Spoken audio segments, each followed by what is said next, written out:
Bonjour frères et sœurs, bonjour chers amis. Je voudrais tout d'abord vous transmettre les salutations des administrateurs de l'Union des Antilles et Guyane françaises, les salutations des chefs de département de l'Union des Antilles et Guyane françaises.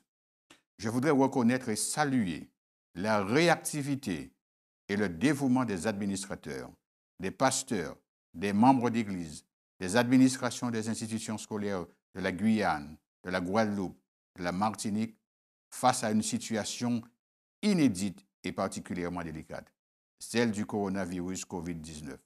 Chacun a compris que nous n'avions pas de délai et qu'il était impérieux d'agir tout de suite, au risque de mettre notre vie et celle des autres en danger.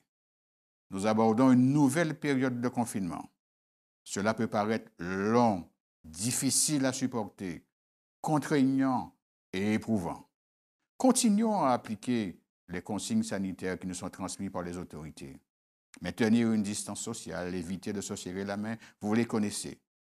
Ne relâchons pas notre vigilance. Ne nous laissons pas gagner par la fatigue et la routine. Au contraire, redoublons d'attention au cours des jours à venir. Restons mobilisés. Que le Seigneur continue de bénir votre créativité et votre engagement afin de poursuivre la mission du Christ. Cette bonne nouvelle du royaume sera prêchée dans le monde entier pour servir de témoignage. Alors viendra la fin. Soyons des porteurs pendant cette période, des porteurs d'amour, de fraternité et d'espérance. Chers amis, gardons à l'esprit que nous ne sommes pas seuls face à cette pandémie. Nous pouvons compter sur le secours de l'Éternel. Et j'aime beaucoup le psaume 121 qui dit « Je lève mes yeux vers les montagnes. D'où me viendra le secours ?» La réponse, elle est là. Le secours me vient de l'Éternel qui a fait le ciel et la terre. Qu'il ne permette pas à ton pied de trébucher. Qu'il ne somnole pas celui qui te garde. Non, il ne somnole pas. Il ne dort pas celui qui garde Israël. L'Éternel est celui qui te garde. L'Éternel est ton ombre protectrice. Il se tient à ta droite. Pendant le jour, le soleil ne te fera pas de mal, ni la lune pendant la nuit. L'Éternel te gardera de tout mal. Il gardera ta vie. L'Éternel gardera ton départ et ton arrivée dès maintenant et pour toujours. Quelle promesse!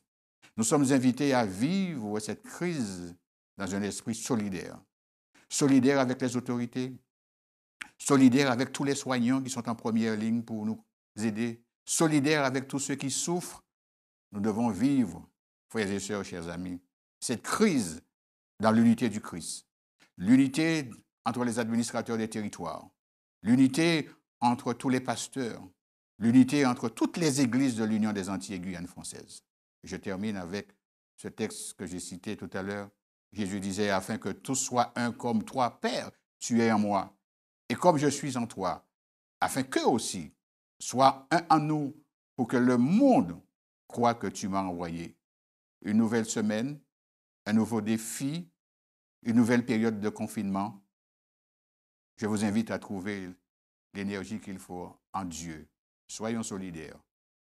Que Dieu nous garde et qu'il nous protège.